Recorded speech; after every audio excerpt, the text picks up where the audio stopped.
Hey, welcome everybody to another episode of 1019, The Watch Commander.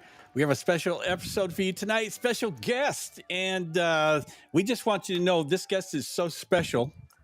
We're missing the vice presidential debate just because Sonia's here. So, Sonia, welcome. A big welcome to you to the episode. Thank you for inviting me. It's a pleasure to be here among friends. Thank you so much. And we've got Dale. Dale's here so far, and we got some other people in here.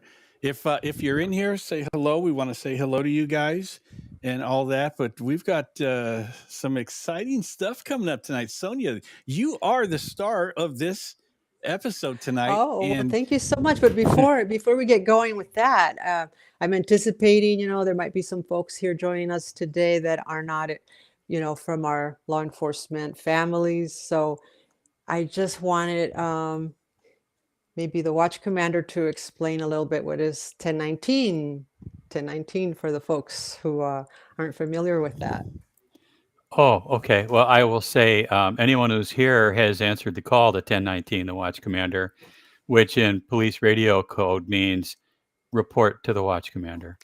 And unfortunately, it's not usually a good thing when you're reporting to the watch commander. It's never a good thing. I always thought that term is just something very interesting about watch commander. Well, you know what? You're out in the field doing the Lord's work, and the next thing you know, you get a radio call. 1019, the watch commander. And you're like, oh, you look at your partner and you go, what did you do? Because it couldn't be me. Yeah, what did you do? You want to see me? Yeah. You sure? You sure about that? Yeah, I don't know. I was looking at my log. Whatever happened, I was writing my log, and I don't know anything. But yeah, that's what it's all about. And actually, it's more for, as you can tell. Hey, Zippy. Hi, Zippy. As you can tell, this is more of a after work kind of thing where, like, we would meet at the Shamrock in Firestone's area, and Ken has one, and we used to go to the Shortstop in LAPD's area, and that's where you unwind from your day and you have a couple of beers and you talk about your job and your home and your life and your dog and whatever else happens to the dog, whatever else happens to be on your mind. So consequently, since that's the premise, this is a no holds barred, but it's also a no format program. We just come on and we shoot your friends aren't in law enforcement. We shoot the poo-poo, and I'll try to cut down on the F-bombs and to respect to your friends there. But they're here to learn. They're here to learn something. So I think that term, watch commander, is great. And when they walk into a station, and usually people say, I want to speak to the sergeant, like, that's somebody. Well, they should ask for the watch commander. Don't start telling people how to lodge complaints. What you should do is don't even come into the station. But yeah, and also, I mean, just so folks not in the game understand, the watch commander is generally the person in charge of the entire station that shift. So yeah, when you ask for the watch commander or you get the watch commander, you're talking to the top dog on the shift at that time. You don't want to talk to the sergeant. You want to speak with the watch commander. Right. There you go. Thanks for telling everybody now. All my friends out there, sorry about that when you start getting people, I want to talk to the watch commander. That's right. Yeah. That's right. I heard it somewhere. I heard it on a podcast somewhere. Right. Yeah. Yeah. This is Sonia. But one of the main reasons I wanted to have you on, Sonia, was the fact that you started your law enforcement career back in the 1850s, right? Mm. Some What time was the ago. Yeah, it was some when did time you ago. first come on? I came on in 1988. 88. Okay. And you sent some photos, and I saw one of your dad. I don't know if Ken can Uh-huh, pop that uh-huh. up real quickly or not, but it looks like he was the lawman. Is that accurate? That's true.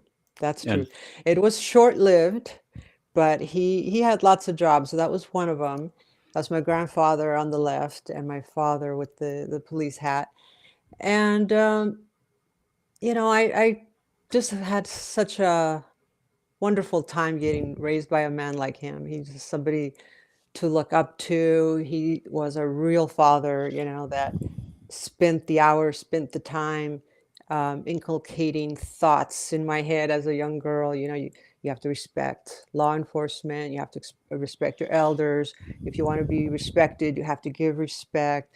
I mean, just tons and tons of moral lessons I learned from him. And anyway, going back to his career in the law enforcement, he told me a story that's just stayed with me. And he says, he was new to the force and he did an awesome arrest. He says, I one night I worked and I just filled the jail. I was so happy. I did a great job. And the next morning I get called into the watch commander's office thinking, he's going to get a pat in the back. You worked hard last night. You did a great bust. You did great.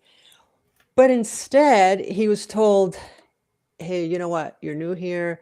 You haven't been told. You don't mess with this family. You don't patrol that street. You leave these people alone. You don't. And he said, I had a family to support, but without getting upset, he was very stoic, very decent human being, really. And anyway, he said at that moment, I didn't need to think about it. I took my badge off and I put it on his desk very calmly. And I said, that's not what I signed up for. And he knew at that moment he could not ever, with any sense of pride, wear that uniform, ride that patrol car. And he just, one of the reasons he left Mexico, he says that he told me, no matter what your supervisors tell you or your superiors in life tell you, it ultimately rests with you. Your decision making rests with you, and that's something that you have to live with. So don't do something just because your superior is telling you this is what I want you to do. No, you have that decision. well, that was a pretty ethical call on his part, that's for sure. Yeah, yeah. It looks like Grandpa's in a uniform there too. What was up with that? And Grandpa was, he died before I was born, but he was a mayor of his town, upstanding citizen. Just I come from a pretty conservative family where you're just taught moral lessons and just respect authority. That's the ultimate thing. Yeah. Where'd you grow up at? So I grew up in Huntington Park. So last episode of yours was talking about Huntington Park, Maywood area of Vernon. It's a very Yeah. industrial area of Los Angeles. Not the best area, but I grew up feeling still at that time pretty safe. I had three brothers, a father, and I grew up skating outside, just be home before dark kind of thing. Um, Still being raised where we didn't have the helicopter parents, just trusted me that I would do the right thing, stay out of trouble, and I did. I did. I knew how to stay out of trouble. Good for you. We, it's funny Yeah. because, well, the Firestone area butts Mhm. up against HP, and yeah, I mean, you might have thought it was not the best area, but the Firestone area was just a tad bit more worn than I bet. HP. Actually, to my, I grew up there and everyone was the same. It was just a middle class community. And I'll never forget in high school, this teacher that I really liked, he tells me, Sonia, the second you turn 18, you get out of this town. And I thought, why? Wow. What's wrong with this town? But then later, yeah, I see. I could, okay, I see. We're missing a few things. But overall, I just enjoyed growing up in that middle class community where it didn't matter what you wore to school, everybody's the same. Cool. Well, I Yeah, understand also that you started your law enforcement career with the LA County Marshal. How'd that come about? that's well, I think my story isn't too different from most people joining the law enforcement, and so it was a culmination of things. One of them, of course, being my father. Although he never ever encouraged me to get on the force, he always told me I could be whatever I wanted to be. And I at first, but he did say, constantly, you should help people. You should always help people. That was just in my DNA. And I wanted to be a school teacher at first. So I put myself through college, wanted to be an English teacher because I loved so many of my own teachers, and I wanted to make that same positive effect on other kids. But it did trouble me that I knew there weren't very many women in law enforcement, and yet I wasn't doing anything towards that. I was actually going to go into a very stereotypical female occupation, and so after graduating from college and again going into this teaching idea, I really had a change of heart. When I was going to college, I had several part-time jobs. One of them was being a student worker with the Marshal's department. And I worked on weekends from 7 a.m. to 7 p.m. in their warrant division, filing warrants. This was pre-computer era. And they had offered me a clerical position full-time. And I said at the time I was a student and I wasn't ready for a full-time job like that. But anyway, when it came time to it just kind of like everything was pointing in the direction of, I want to make a positive difference, and I'm going to just actually I never thought I was going to get hired. I just really didn't. I wanted to apply to see why wouldn't they hire me. I'm athletic, I'm a good person, I want to serve. I just kind of applied on a whim, to be honest with you. I really didn't expect to get that call because I remember going through the process, like the physical agility test, and I saw so many guys, big and strong, and it was intimidating to see hundreds of applicants. And I'm going through the process, and I'm thinking, gosh, Marshal Department is very small. They only hire maybe just a really small handful of people. So when I get the call, yeah, ready to start the police academy? I'm like, uh, yeah, I guess. But, unlike you that went to the military, I had no military background. I couldn't, I don't think I even took one criminal justice class in college. So I wasn't the most prepared for the job, but I love a good challenge. Um, and that was at that time the ultimate challenge. And I think one of the photos you put up, that was the day of my interview when yeah, I was 21, young and up for the job. I didn't at that time I didn't really know what I was getting into. The middle photo is in the academy, so I cut my hair just to not be putting it up as you're supposed to put it. It's supposed to be off the collar, so I was like, okay, it's off the collar, but and then it got all wacky. Hmm. But anyway, that's how I ended Yeah. up with the LA County Marshal's Department. It just seemed of the agencies, it just seemed like the most woman-friendly department at the time. And I know during the academy, because we went to Rio Hondo Police Academy, all of the guys marshals were just teased like hell, like, oh, you got a girl's job. And I mean, it's a lot more going on than people know. I mean, it's law enforcement, and the courthouses are not designed to be jails. So you're dealing with a lot, really. And you have jail cells there, you have courtrooms, of course. But for the early part of my career, the first assignment I had was Culver City Courthouse in the field, the levee crew. So I was in charge of working with everything that had to do with the enforcement of civil judgments. So of course, evictions is what you think of, but there's also any kind of seizure of property to satisfy judgments. And when you're doing that kind of work, yeah, it's not answering 911 calls, but it's a different animal, a different aspect of the law because like we don't have a debtor's jail, like where we're going to send these people that do scam. And there's that thin line between, what is a legitimate bad transaction and somebody duping somebody intentional and deliberate and then hiding their assets. And so anyway, so for a couple of years, I worked the field in that whole surrounding, not just Culver City, but of course it covered Ladera Heights, West LA, and just the surrounding areas.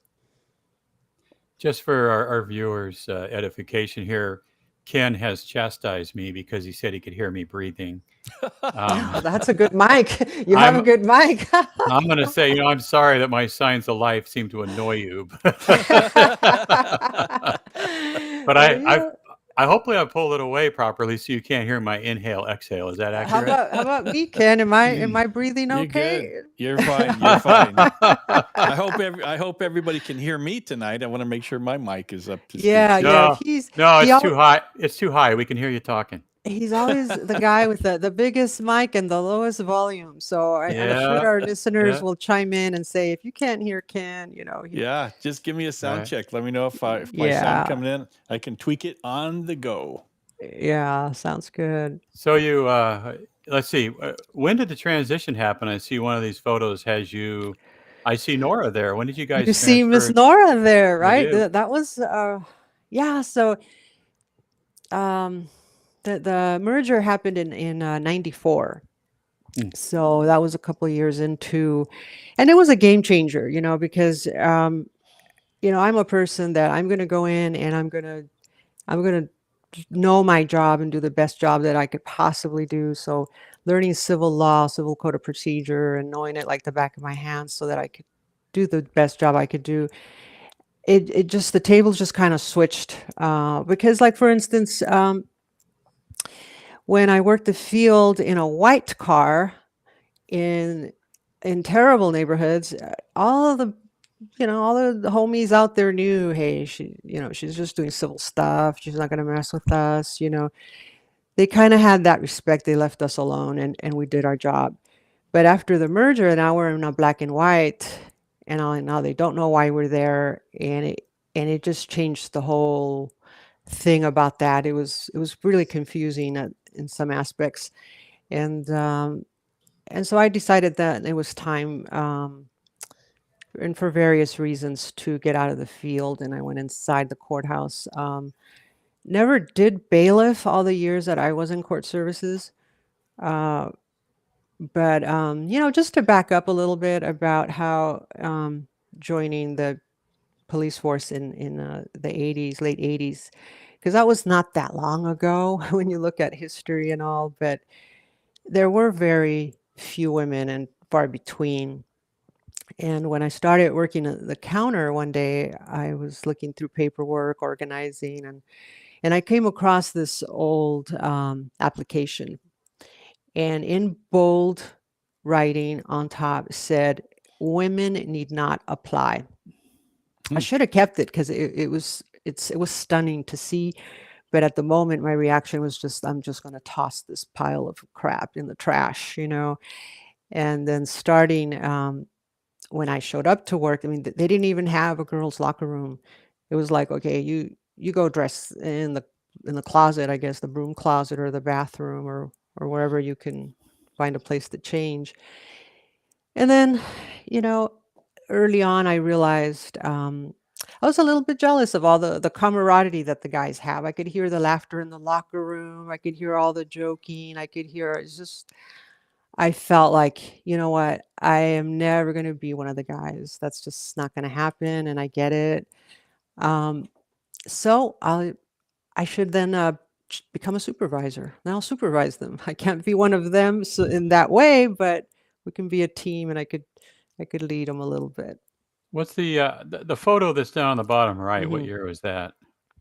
So the bottom right, the Culver City one, that was probably 1990, around that time.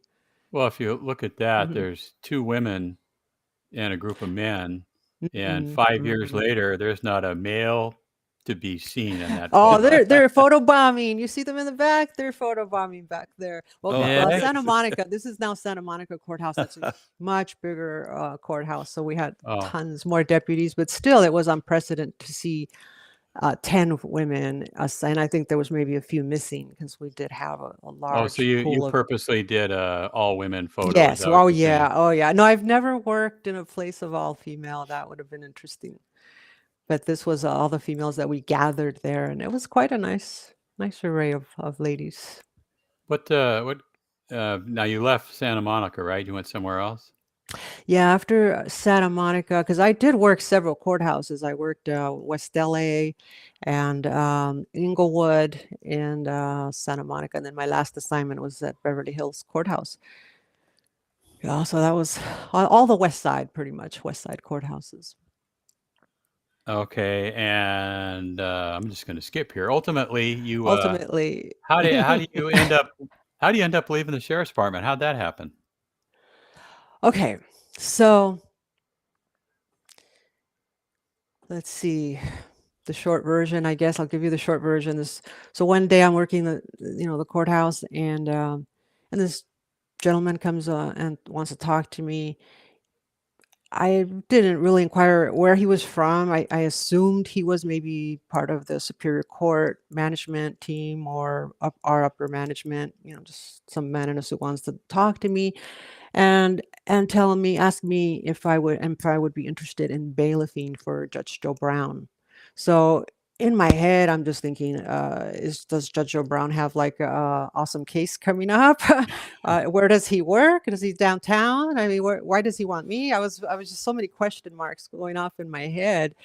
And then he starts talking a little bit more, and it comes, oh no, he's not from the department or court services or anything with the Superior Court. He's with CBS, Hollywood, and Judge Joe Brown has been on the air 10 years for me, who never heard of him. And he wants a real deputy. He didn't want an actress, and they wanted to do a bailiff change. So I was like, okay. And so he's talking more and more, and it's sounding like too good to be true. I'm like, I don't know. And then he's also not giving me much time. He's like, we got to fill this. We got to fill this. So I went in to talk to my sergeant. I said, hey, Sarge, I've just been offered this thing. What do you think? Well, what can I hear? And then I looked at the contract. It was, in my eyes, awful. I mean, they can cut you loose for breathing the wrong way. They just open the See, door. breathing. You breathe wrong, and you see what happens. I'll Thank let you God Ken know. didn't cut me. And so then I showed the contract to an actor friend of mine. I said, okay, this is out of my realm, because where I come from, you pretty much have to kill somebody to get fired. And here they just don't like you and they let you go. So I showed it to him, and he looked at it. He says, you better sign this quick before they change their mind. In that industry, it's considered pretty good. And so there I go again, entering something that's completely out of my element. I'm rather shy. I'm rather, not trained to do what they want me to do, but they want me to do what I do. So, or at least what I train deputies to do. And ultimately, the department told me I couldn't do both. I had to decide one or the other. And I had that time, I did retire a little bit premature, but I figured, hey, Judge Joe Brown has been on for 10 years. Ratings are, second best rated court show, syndication, and I really don't think this opportunity would have come my way if I wasn't supposed to take it. So I went with it, and here we are, 17 years later. This is like a whole second career. How long were Mhm. you with the Marshal's department? So the merger happened right about 5 years into it, 5, 6 years into it. And then how long? Yeah. Ultimately, how long And did you then have in law ultimately, enforcement? so just a little bit shy of 20 years. Yeah. Okay, so you got 20 So years under your belt, and now you've got almost another 20 almost doing another 20. Yeah. this other Almost another 20. gig. I know my mom says, are you like ever going to stop working? I'm like, no, I don't think so. I think I think there's no such thing as retirement. There's just new chapters, and I did want to touch on this. Like, why are the three of us here today? You know, retired, and yet here we are discussing our stories, law enforcement, our feelings, and it's just this sense of brotherhood. I guess it never leaves you. It never leaves you. Hmm. You're always Yeah. concerned about the young people that are doing it today. You remember the ones who are retired. You remember your own stories, and it's always awesome to share stories. How was it working in another department? How was it working in another assignment? And what are our present law enforcement personnel dealing with these days? This is just that's what I love about your podcast, that you embrace the new as well as the living histories of people who have lived it. And Zippy says you're only Mhm. 25. How can you have Yeah. 20 years? Yeah, Hey, yeah. Don't do the math though, you okay? know what? I got to tell you, I went down to a parking lot near my house and I was charging my car. Yes, I have an electric car, and there was some big bus going down with LAPD, and they're not in our area. I'm up in the sheriff's territory right now, and there were like 8 plane wrap cars with a bunch of cops, dressed like mechanics, and that had these gangsters detained. And I was like, I just sat there. I was so envious. I missed the job, man. The Yeah, I the bet the you do. excitement, like you said, the camaraderie, the taking care of each other, the excitement. After it's all over, they stand there and they bullshitted for Yeah, 15 minutes, and I was like, you rat bastards, man. I You know. you need to enjoy every second of what you guys are doing right now. I know. But on another note, though, Zippy asked another question, and she said, "Did you meet any celebrities?" So I know to answer that question, you sent us a couple of photos. Maybe Ken can pop those puppies up. Oh, Sonia, I can hear you oh, breathing. yeah. There we go. She looks Okay, that happy looks. on the right. Yeah. Why do you look like Well, you're gonna kick her ass? I don't understand. oh God. I don't know what was in my head that day, but God, that girl, she did have so much paparazzi, international paparazzi, and getting her in and out of the courthouse was a challenge. We would have different doors, different days, and we didn't give her any special treatment. We just simply ensured she was safely in and out. And that was a little challenging. We did have a melee on one occasion when a lieutenant didn't like my suggestion, and he would insisted she come in through the front door. I said, we don't have the manpower for that. He's Yeah. he's he's like, did you hear what I said? I said, okay. And it was a melee. She got hurt. A deputy got hurt. It was like I had. He apologized. I should have listened. We should have gone. You have to change it up. You can't keep the same Yeah. routine. So that basically Mm. was an error by the watch commander. Is that accurate? Watch Yes, Commander. yes, Oh, Report yes, to Sonia. you report to yes. Sonia. You report. Yeah, exactly. I'll tell you Ken, you how to had do it. Ken, you had So another photo. Can you throw that up? Wait, I have a comment first. Is Another. that is this the trial where she got caught shoplifting? yes, that was it. That was it. And that pretty much put a halt on her career.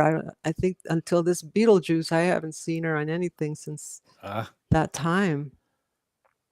And that was Courtney Love. She had a possession case going on in Beverly Hills. It just, I surmised that it was in those background shots that ended up on People magazine or whatever, that the producers of the show became aware I existed in the real world. hmm. Coolio. What was she in court for? Drug possession. Uh, Yeah, She was well known. Had drug issues. And poor yeah, Winona Ryder. I think she was probably just a klepto doing it for yeah. the thrill, right? Yeah, yeah, she didn't need to do it. She was disguising herself, and who knows, maybe she was practicing for a movie role. I don't Right, know. right. Came in wearing a Yeah, mustache, and no, yeah, yeah. Not like the smash and grab of today's world. She no. was Yeah, she was that is a incognito. Yeah, that is one of the subjects I wanted to hit on with Mm-hmm. you was Mm-hmm. you've got a you've got a pretty good head on your shoulders. I've known you quite a while now, and I'm curious as to what you think about some of the issues facing law enforcement today. Um, well, I think in general, there's just a whole lot of disrespect. I mean, I can see it's very difficult to recruit anyone to join the forces because there's just such a negative, almost disdain for what we do and who we are, as law enforcement in general. I mean, ultimately you come to the conclusion you have to be strong. You have to be super, super strong to hold your convictions, and you're doing the right thing. Yes, there are some bad seeds in every department, but their own actions get them eventually plucked out, and the ones that remain for the duration are people that are doing God's work. Lord knows we need it, and at the end of the day, it is a dirty, thankless job. And you have to be so strong to put your uniform, your badge on, do it day after day. um, you can't support law enforcement enough. They need every bit of the respect they deserve.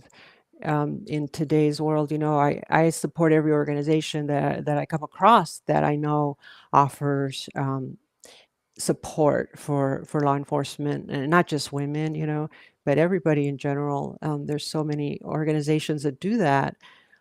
So the overall sentiment that I think that the public has towards law enforcement, I think needs to be checked.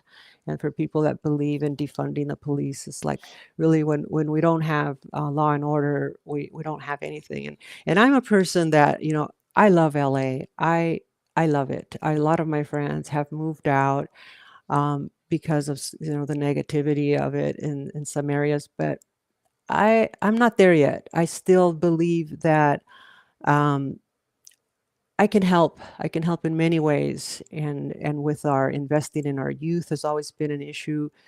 And today it just seems like, oh boy, these you see these little delinquents on bicycles hitting the 7-Elevens, and just like, seriously, where are their parents? Do they not have any parents? Do they not have any adults in their world? Like they say, it takes a village to raise children. And when they're adolescents, and they're particularly energetic, they need guidance. They need to get in sports. So there's a Yeah. lot to say about what's going on, and I think this Mhm.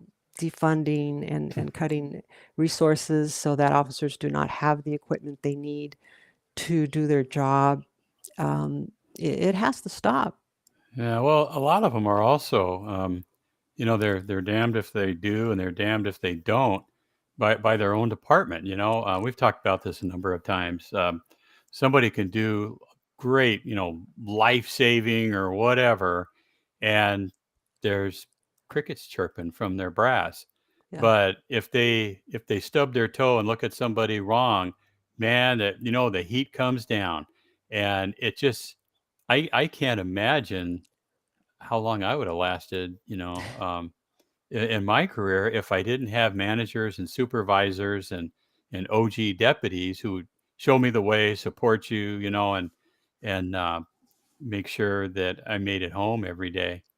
Um, Ken, you got to be quiet. You're starting to annoy me with all Ken, your you're lip breathing. flapping. Ken, I could You're hear your breathing. Yeah. Well, at least he's still breathing. But At least I'm breathing. last week he chastised me because I wasn't talking a lot, but I was actually enthralled by the guy that he brought on. Oh no, he was great. He was I was great. just, I was enraptured with his stories. But let I'm me, listening to Sonia, man. I yeah, know there's some stories in here, and we're just at the tip of the iceberg on we're her just career and scratching the everything. surface. Let me Yeah. ask you this, Sonia. Hmm. What advice would you give somebody who's thinking about joining law enforcement today? Well, I wouldn't discourage anyone. I would say it is a fun job, really. There's no 2 days the same. So if you want excitement, and you know, even in a courthouse where people think, oh, nothing happens in a courthouse. Like, are you kidding me? You have multiple floors from cells to, you have public. Anytime you have people, you're going to have situations. And it can be a very fun job. Like you say, you miss it to this day. You miss it because it's exciting, and it's the thrill of getting the job done and doing the right thing. Like, so from my background, no, I did not answer the patrol calls, but we did have a lot of situations where, for instance, multiple escapes. Like I say, courthouses are not jails, and you have exit signs posted everywhere. So whether it was deputy error or a juvenile decides to flee and book, you know, you have to, that's when your training just comes together. And for example, I'll give you a little story, Ken. In the Inglewood courthouse, we had a juvenile that decided to escape. So you hear the call, deputies in pursuit, and it's like it happens like automatic mode. Like, you start looking around and you see two deputies. You say, okay, you get in the car and you go on pursuit. And then you hear who else is in pursuit, and then you see another deputy. You say, okay, you go to the roof, and you get your eyes up there, see what, and then it's just happens so fast as you're hearing what's happening, and you're itching to get out there yourself. But it's like, I know that as a supervisor, you need a little leadership here. But within minutes, you hear the guy on the roof going, hey, yeah, he's behind you, and and the patrol car's there. Oh, he got caught. So you did a great job in a short period of time with the little resources that you had, with the training that you had, and it's a good feeling. It's a good feeling to do the right thing. Mhm. Yeah, well, So that's when your training kicks in, right? yeah, it kicks in automatically. You don't even think about it. So my advice is to people that, follow your heart, and you know that it can be a difficult job. And this is why I think it's important to have people of all walks of life inside the department that reflect what the society looks like, so that it's a good feeling to do the right thing. So many people have wonderful talents, and they just need to apply themselves to where they will feel most needed. Law enforcement is huge, especially the sheriff department, where you have an array of jobs you can pick from. And I highly recommend it. I have a nephew with me right now who he's in college, and I'm sort of like grooming him, saying, look, you can be an attorney if you want, but you can be this too, and you can have fun, and you can, there's so many. So he's really thinking about it. You know what? I got to tell you, my advice to him would be, we have more than enough attorneys, Yeah, right? yeah, We really yeah. do. We have enough attorneys. We don't have enough good Hmm. cops. I Exactly. to, playing off something you talked about. I used to Hmm. hate my days off.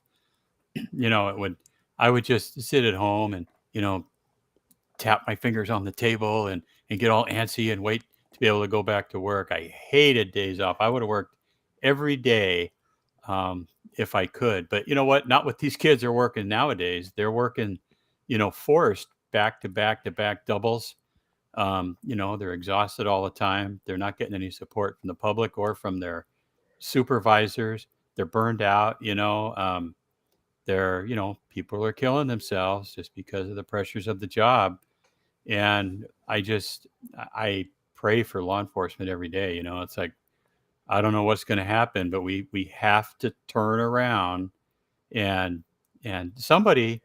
I bang on the sheriff all the time because I don't think he does this. I don't think he stands up straight, puts his hands on his hips, and puts his big boy pants on and tells people to buzz off. We're doing our job. We do the best we can. We've got the best trained people on the planet, and just you know take a breath and wait and see. Don't every little freaking thing, whether it's an issue or not. We talked about this last week too. The fringe elements are the ones that are getting all the publicity, left and right, Hmm. because we're so polarized. There's nobody in the middle anymore that's going to take a second. It's like, hey, wait a minute. Isn't because I've had cases where when it first happens, people are like, oh, those guys are screwed. They're getting fired. They're going to federal prison. And when all the facts come out, they're getting the Medal of Honor and Hmm. and they're getting promoted. They're getting good job spots because that first knee-jerk reaction isn't always the best. And man, I learned early on, don't judge things until you know everything that happened. And I'm Well, glad no, to see you think that. we haven't had a good sheriff for a good 10 years. That's a Yeah, fact. yeah. I man, I came on. Actually, Pitchess was my sheriff, but I never saw him. He was off long-term IOD. Block did our Mm, graduation, but my ID card said Pitchess, so I worked for Pitchess and Block, and then Block didn't have the sense to name a successor, and he died. And then you had Leroy Baca, who ended up going to prison. And I know Lee personally. He's a good guy, but he listened to the wrong people. He yeah, caused he yeah. caused he caused a whole lot of damage through those other people. And then you had what John Scott was a lame Yeah, duck coming interim. in, Yeah. and then who did we get? We got The McDonald, McBuckles. Long Beach.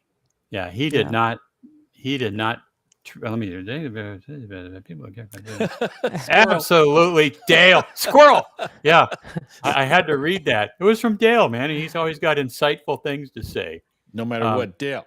Yeah, buy his book. Anyway, and then we had McBuckles, who couldn't get out of his own way. He thought he was going to come in and make it a mini LAPD. And I got to tell you, the sheriff's department is a department of personalities, and they are not a mini LAPD. That's just the way it goes. Yeah. Then we got the anti-McDonald. We got Alex, who shot himself in the foot a lot. I mean, a lot of his issues were, his injuries were self-inflicted. I, you know, that's how No, that goes. yeah, I loved his campaign. The promises were big and rosy, and it just, we had It, high it, expectations that he was going to be that, transparent and, yeah, wonderful sheriff. But gosh, it was yeah. not that. You shine a light of reality on it, and it just withered on the vine. Yeah, I remember the yeah. first couple. I mean, he was smart initially. I mean, he brought in Bob Olmsted, who I would follow off a cliff right now today, Hmm. and Ray Leva, who I would have jumped off a Oh cliff yeah, with. yeah, yeah. He was But great. rest in peace, Ray. But he got rid of Ray early on and pigeonholed Bob. And I talked to Bob a few times. He was like, "Yeah," he goes, "I offered him whatever period of time, and I'm going to do it because I'm a man of my word." He goes, "But this isn't going anywhere good." And then we get.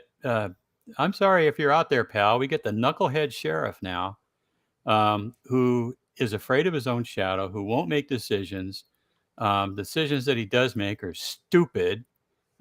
He comes across as a woke peanut, and now you've got the DOJ sticking their slimy fingers into the department, changing policies, making it even harder for cops to do their jobs, and, you know, damning people before all the facts are in, relieving people for no good reason. It's just, it's a, it's an abyss. No, I yeah. it's a shit show, and No, it's we need definitely need a sheriff that is going to speak up for his yeah. department. I wouldn't even say a new sheriff. I think we need a Mhm. real sheriff, and We need this guy's just not doing it. And you know what? We've got a year and a half or whatever, and until people can sign up again.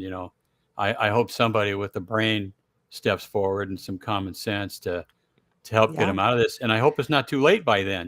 Because like yeah. I said, they're coming up with all these crazy, like I love the one about you pull your gun out, and if the barrel happens to come on the plane of anybody, it's like, that's a use of force, and you got to do a use of force report.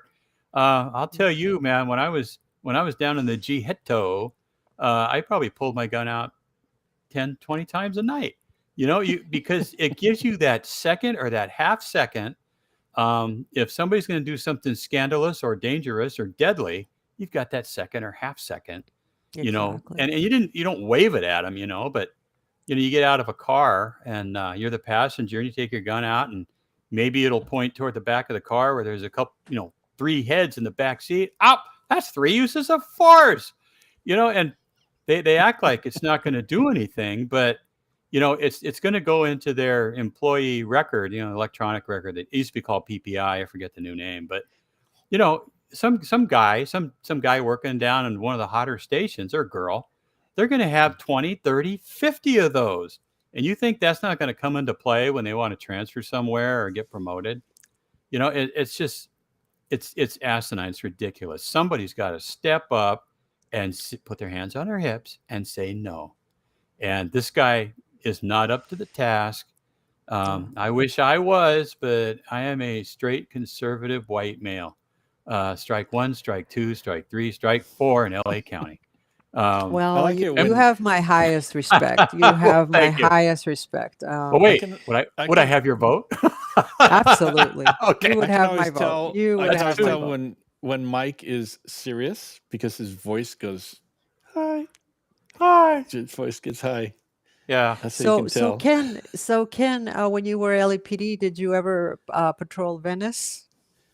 I've Whatever. patrolled next door to Venice. Oh, When it was actually Venice Division, then they changed it to Pacific Division for some Pacific. reason because names mean something. But Hmm. yeah, back when it was Venice, I patrolled in Wilshire Division. okay. That's cool. Wilshire. Ken, do you have a compelling story to tell us about your time of patrol? Yes. I'm not I talking wanna- about I I'm wanna not talking hear. about getting food poisoning out of a donut shop or something. I'm talking something life changing. Life changing. Yeah, I put you on the spot. I know. I think I probably changed a lot of people's lives, but I don't know about mine. I'm right off the top of my head. There was a fun story. Well, not a fun story. I don't know what it was. I don't even know if it's a story or not. But I anyway, don't even know what it was. I don't even know what it was. So we stopped a guy in a stolen car. It was a black Yeah. guy. That means nothing. I'm just saying, telling the Yeah. facts. Yeah. And it was in the 80s.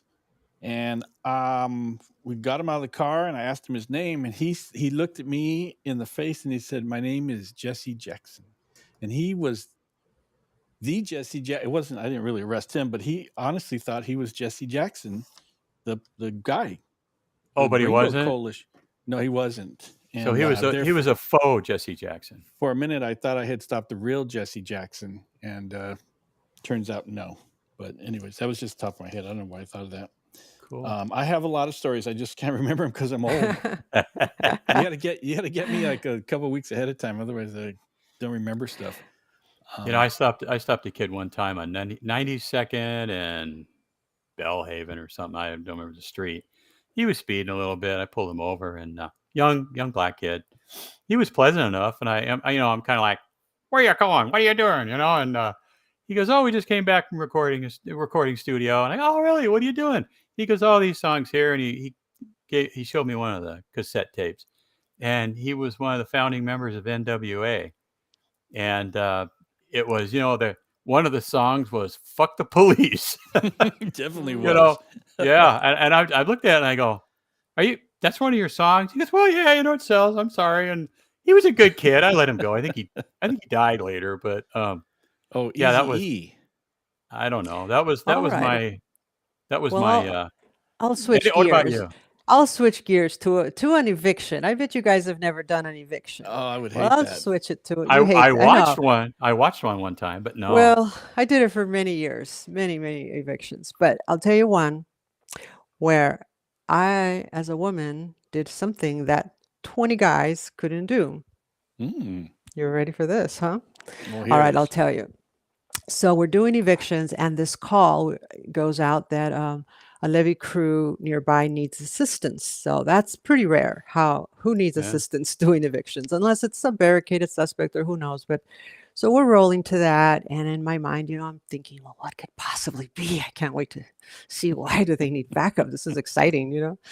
And so we get there, and now we see fire trucks. We're like, there's fire trucks at an eviction? Wow, this is really different. Yeah. And so get to the house and go inside, and I see about 20 guys around the bed, and there's a woman on the bed, and she is large, okay? And I looked around. How I said, large? She's pretty large. So we're Large like, okay, so Marge. what's the problem? So I said, what's the problem? He goes, well, she's really large and she won't leave. And we're wondering how many of us is it going to take to lift her, and is she going to fit through the door? And I mean, they're just, whoa. I said, okay, I see what's going on. I said, all right, well, would you guys all like just leave the room and give me a moment with her? Okay, so they all left the room, and I looked at her, and I said, today is moving day for you. What can I do to help you? Who can I call that will come and help you? Where are your shoes? And she just broke down crying, said, thank you for getting these men out of my room. I didn't know what to do. I was embarrassed. I said, it's okay. I'm here to help you. Ken, are And you crying? got her out. And no, I mean, evictions are sad. Yeah, I bet. Most people that I evicted would always say, thank you, deputy. They weren't saying thank you for evicting me. They were just saying thank you for having done it in the most humane way, that Yeah. I kept my dignity through it all. Recognizing That's their nice. humanity, right? Yeah. So it starts So, that way. Some got nasty, of course, but overall, women can de-escalate situations and get the job done, where men yeah. think more in terms of sometimes, hey, we need to lift her up, like up with the crane, all of us together. Well, here's my question. Did she fit through the door? Yes, she did, Does she barely, have to but turn sideways? I think when people get that large, though, they have people that enable them and Yeah, bring you them a bet. lot of food, and it's a shame. It's a shame to get there. To me, it's got to be a form of mental illness too. Yeah, I can't. Well, I've seen that TV show, My 600-Pound Life, Mm. where some people they pull it together at least in the short term, but some of them, one of the guys just ended up eating himself to death, and it's like you've got a TV show, you got this doctor who's helping you for free, but you know what it is, like you said. Well, my girlfriend sneaks me in about 20 hamburgers during the day. yeah. I'm gonna Mm. have her cut it down to 12, and Hmm. and they don't. It's really sad. It's man, I yeah, I never had that exactly. I've run across some hoarders. You've probably had Hmm. that too, Sonia. With Oh, you yeah, walk in, absolutely. and I remember this one lady in La Cañada of all places. She had paths into different rooms, and outside the paths, stuff was stacked up. I mean, to my head level. And inside there were newspapers and bills and checks and mice and probably a few dead Yeah. animals. But Oh, it's yeah. just it's mental illness, Mm-hmm. and it's obviously untreated mental illness, but it's a tough Abs- nut. Hmm. That's Yeah. true. Ken, shut up. Yeah. I was thinking, you made me Yeah. think about that show, that Hoarders show. Oh yeah. Uh-huh. And the guy that started that, Corey Chalmers, he was I think he was in Upland, California. Originally, he was from there. He had a crime cleanup. It's funny because years Oh ago we yeah. would go to homicides and there'd be a mess all over the place from the homicide, and we would do our thing. The coroner would come, take the body, the homicide detective would come, and everybody would leave and shut the door. And I never thought about it. Who cleans up the place? It was left to the families to go in there and clean up the houses and things like that. Well, it turns out Corey decided he was going to open this company, and they were going to do crime scene cleanup. Mm. So years ago, before podcasts were even a thing, I had a podcast in 2009 or something like that. There was no platforms for it, so I interviewed him before he got famous, and he was telling me all kinds of stuff. He would say he had a couple of stories where he would tell me about it was brutal. This crime scene was brutal, and he would hire ex cop, not ex cops, but cops to go in there and be part of the crew, and they would work off duty and things like that. And he said one guy was this huge, burly, big deputy sheriff, and he says, "Yeah, no problem, fine." And they go into the crime scene, and he went out of there, and he's throwing up, and he couldn't take it, and this big macho guy couldn't handle it. And so I say all that to say that now Corey is in Florida or somewhere else, and he has that Hoarders show, and it's Corey Chalmers, and he does these, what is it, Discovery Channel or whatever channel it's on, but these my wife was watching those for a while, and some of those hoarders, you look at them and you see the stuff piled up to the ceiling, and they have this little pathway through the house, and you going, you cannot see this. You can't see what we see. And it was, and to coax them and go, okay, we're just going to do it real slow. We're going to take these papers here and we're going to put them over here. And it's this big, slow process, but it can It be sounds like a frustrating. nightmare. It sounds like a Oh, nightmare for you, huh? yeah, I couldn't watch that show too much. It was just No, sad. that reminded me. Parts of that show, pretty much, it sounds like it's a common malady with these folks. They will have shit everywhere, junk everywhere. You'll pick up an old torn magazine, and can we throw this out, Bill? No, I got that in 1982, and my brother touched it before he died, and I'm keeping it. God damn it! They get all mad. So okay, we'll keep your dead brother's letter. Okay, what about this empty package of M&Ms? No, you can't touch that. I mean, and they go through this whole show. And it's, they'll get a relative in there. Come on, Bill, let's let this bag go. We can get you some more M&Ms. But no, that won't be the same bag. Yeah. And it's like, it's almost an hour into the show, and they're like, okay, they've got this little pile of stuff thrown away, and they've got all this other crap, and it's like, you think that stuff's not going to be right back in that house when the show's over? It's, again, I mean, one thing I did like about the show, they always have like some kind of psychologist with them, to kind of help walk them through it. Bill, you don't even eat M&Ms anymore. You can't have them. And all right, I'll give up the peanut bag. But it's horrible. I mean, and I personally think we have a lot of untreated mental illness in the country these days. We do. Right But now. talking about shows, let's talk about a cop show, because it had me going for a while. I thought it was real. When I first saw Reno 911, I thought, oh, this is how they do things in Vegas. Let's check it out. And it looked real to me until, okay. After a little while, it was like, okay. 'Cause I worked with every single one of those characters. I'm sure you did too. Oh, yeah. Yeah. Well, yeah. I mean, I have a hard time watching cop shows. Some of them I will, because I like all the Bosch series because it's pretty realistic. But the ones, where some brainiac's sitting there and they got a fingerprint off of an envelope, blah, this and that, and they swing to these wild conclusions, and they're all like, oh, that's how it happened. Ah, sure. It's like, get out of here. If they can't do 100% real crap, I don't even want to watch it, because it's just frustrating.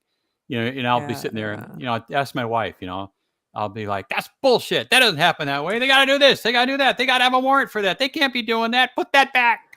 But I get, they don't give a crap what I think. They're just like, if people watch it, it's right.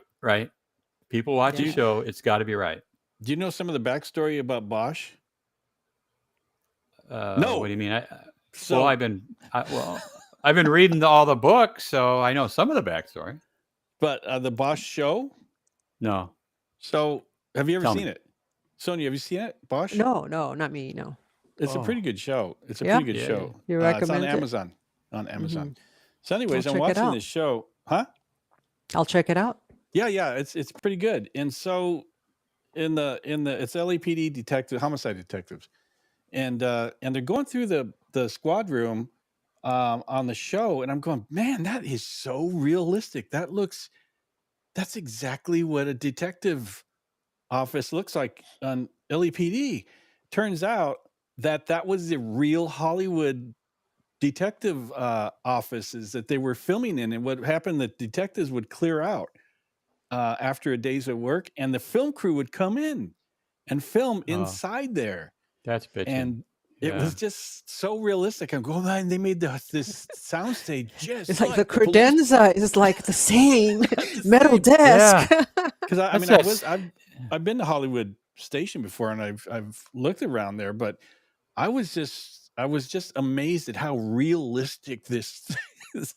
And it turns out it was actual. You know what? They use the same terms. They use DR numbers, and they use the deployment period and everything. Sonia, you should watch it, because if you love LA, you're gonna like the show, because they'll have different places. in fact, when they had some Armenian crime, they went to Glendale and met some No, Armenian no way. officer down there at Zinko's or something, one of those places. Hmm. And it's like, I've been there. I know that place. They got good baklava. But you should watch it. It's really good. Yeah, and I like good show. Crate and Barrel. Sean likes Crate and Barrel. Well, Zippy likes the Crate and Barrel. whole group cracks me up. I mean, it's really well done. Yeah. And Sonia, that's your assignment for next time. All right, in your assignment, you have to go watch Hot Bench because it's real, and it's real, It's and it's real. real. Wait a minute. We do watch Hot Bench. Okay, all right. I was disappointed when you put the trousers on, though. I got to tell Oh you. no, let me tell you the story behind that. So I've been wearing a skirt forever, and then I decided, okay, it's time to change it up. I'm gonna go back to pants so people can, I could do both, sure. I wore them for 2 days and I couldn't take it. I just have been wearing the skirt so long, I couldn't take it. I said, I'm sorry, I can't do this pant thing anymore. I don't have to. I'm in a Well, courtroom and we couldn't do the pant thing either. I couldn't do it. We were going to Yeah. boycott the show if that's the way it went down. Yeah, well, we're back to the skirt. I'm much I more know. comfortable. Yeah. Hot Bench. Yeah. Hot Bench. and Tune in. you were on- Tune in. But you were on 2 shows. You were on, That's weren't you on right. Judge That's Brown? right. So one day, Judge Joe Brown no warning, just a bam from night to day. It was just over. And everybody was shocked. It was shocking.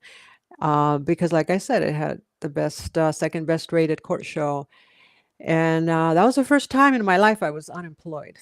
Oh. I was like, oh, I guess I'm unemployed now. Didn't he overplay his hand at contract time or something? Yeah, I think he that's was too bad. asking more than could be given, and he was making a lot of money for what he did. So anyway, it ended, and then not even a year later, I get a call that Judge Judy wants me for her new Hot Bench program, and wow, it's like that blew me away. That's wonderful. Mm-hmm. And this is the 11th season now. So if you Wow. blink and decades Yeah, go by, wow. Do you think Judge Judy's watching us right now? I don't think so. You don't think so? I think Probably so. not. I don't know. I don't think right. so. But maybe one of her grandchildren is, and they tell her everything. So Oh, she's in the loop. Yeah. You know what's she's looped. interesting is that these courtroom shows, Mhm. they've been around for a long time. I remember when I was 5 or 6, and Mike, you may remember this, Divorce Court. Oh yeah, with Rusty Burrell, right? Yes. Don't ask me if I remember. I got his autographed picture. No.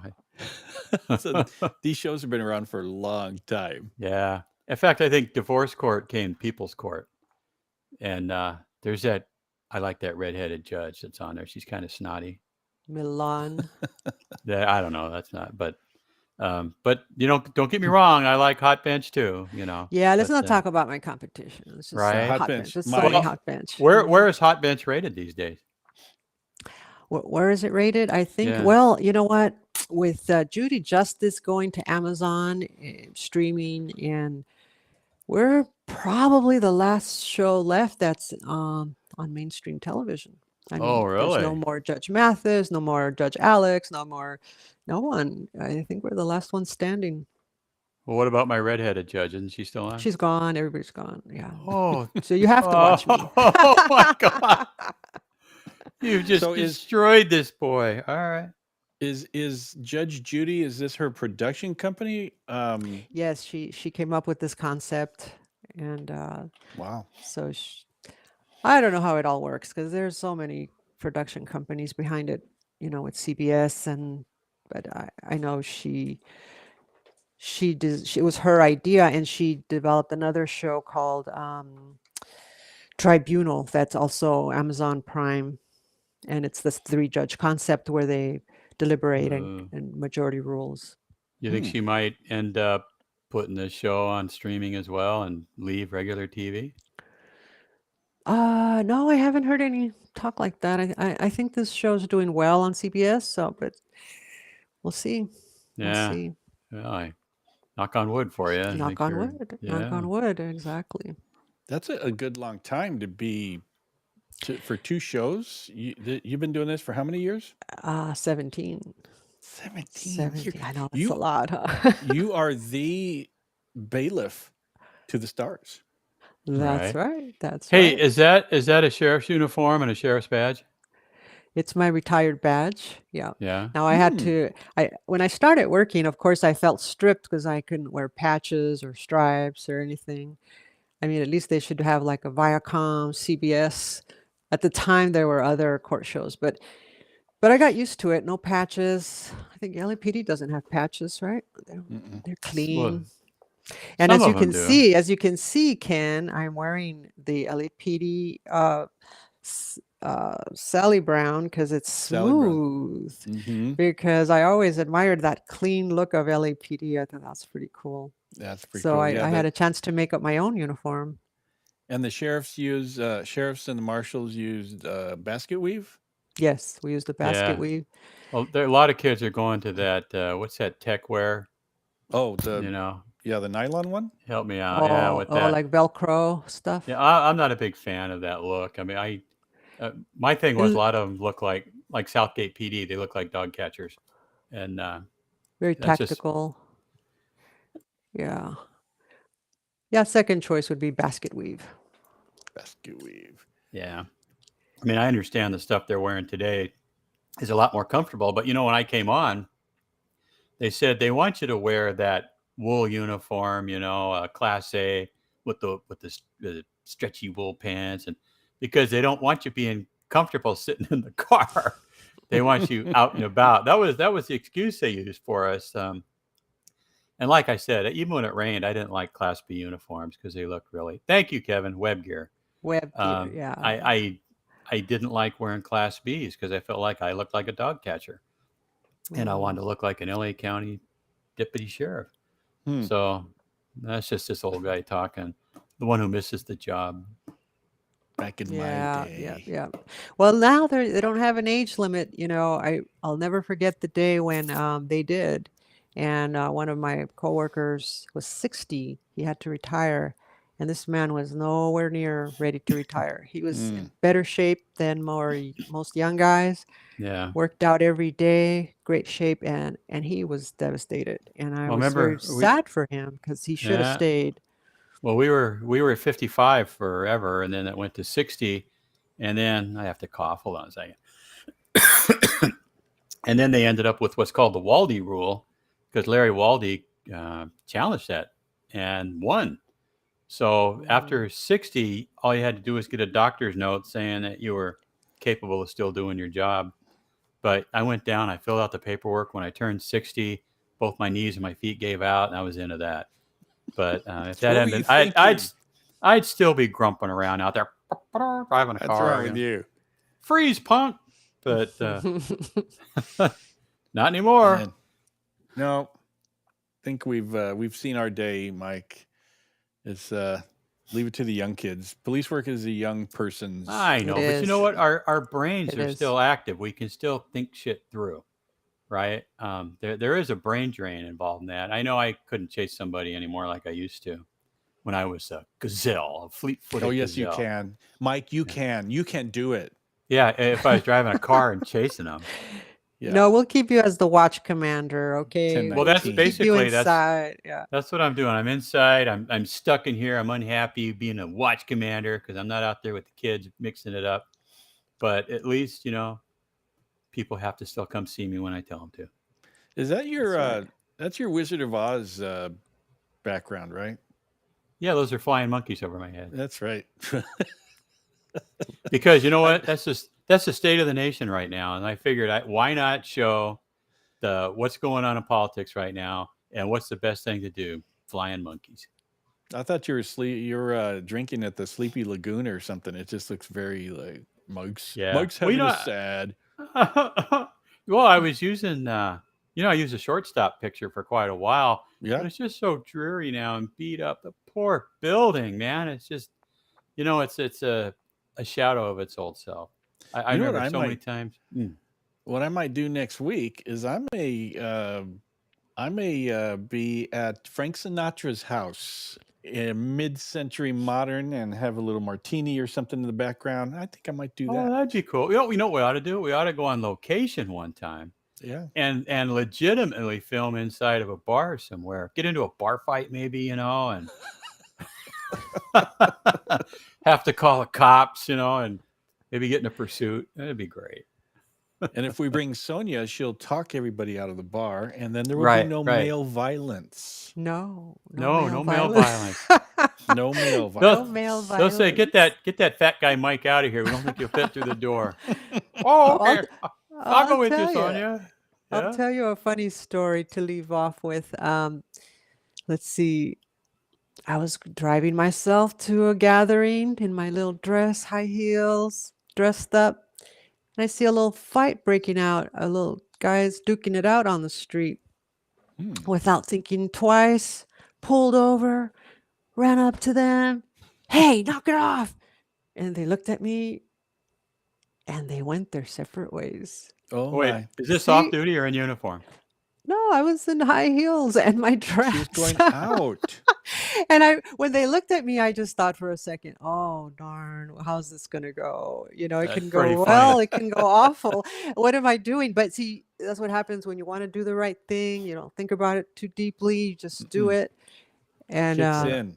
it goes well most of the Well, time. I respect your character, and I always have, and I always will. I think you're a person of integrity and honor, and I'm actually thankful you're here on the show with us Stop it, because Mike. Thank you. you're Mike, probably stop. because none of Stop the it, other Mike. of us have any of those qualities. So I thought it'd be nice, Oh, Mike, look, there's what does this mean? What? How Israeli about Defense Force. Israeli Does Defense that Force passe? .I? Will they hire me? I don't know what the .I is. Passe. Invalid. Throw us a bone, man. Throw us a bone. Israeli yeah, I mean, Defense it's- Force invalid.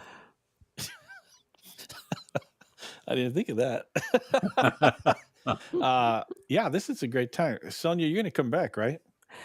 Oh, absolutely. I can't leave you guys have all the fun by yourself, Right. So Yeah. I yeah, appreciate I'll that. be happy to join you again. Thank you so much. It's been a pleasure chatting, and we're going to get more stories out of you, Ken, so you start thinking about your stories. I gotta Yeah. think of stories. Yeah. I Yeah, got war stories. I just Yeah, gotta just think they have about to them. come out. They have to resurface. You probably buried them, and sometimes too. that's a coping Yeah. mechanism. Yeah, you know? exactly. Or a sign of premature aging, or I like the coping mechanism It's a better, coping Mike. mechanism. It's a Oh. coping mechanism, Mike. He's yeah. There yeah. was All there right. was an article that came out a few months ago. It said that the average person sees 2, 3, whatever critical incidents in their whole life, and police officers see in the hundreds. Hundreds. We're not made to Absolutely. do that. You know what? No. It honestly, I think I've told a story about a shooting I was in with this guy that was a ride along. That after it was over, he goes, "Get me the fuck out of here! I don't want to be a cop. I'm gonna go be a fireman." And it takes a certain type of individual to want to enforce the law and deal with people who are not always nice, who can be confrontational and violent. And thank God we have those people on the planet still, the peacekeepers. We sure do. We do. Peacekeepers. Yep. All right. Well, we're gonna be back next week. We got a good guest as well.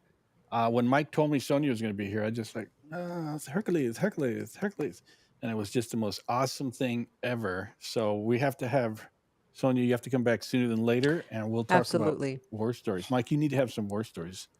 Yes, Mike. I don't remember any. They'll come back to you. Okay. And we After the appreciate show. you, Sonia, being here every week watching us when you're not a guest. I always think that's cool. So, Mike, next week, you want to come back next week? I'll ask Sonia and Zippy. I'll ask Zippy if she'll allow. Zippy is. Hey, but Sonia, when we sign off, stay on. Don't move. Yeah. on, All don't right. move. Thank you, Thank you, everybody. everybody. Thank We'll you, be everybody. back. Peace.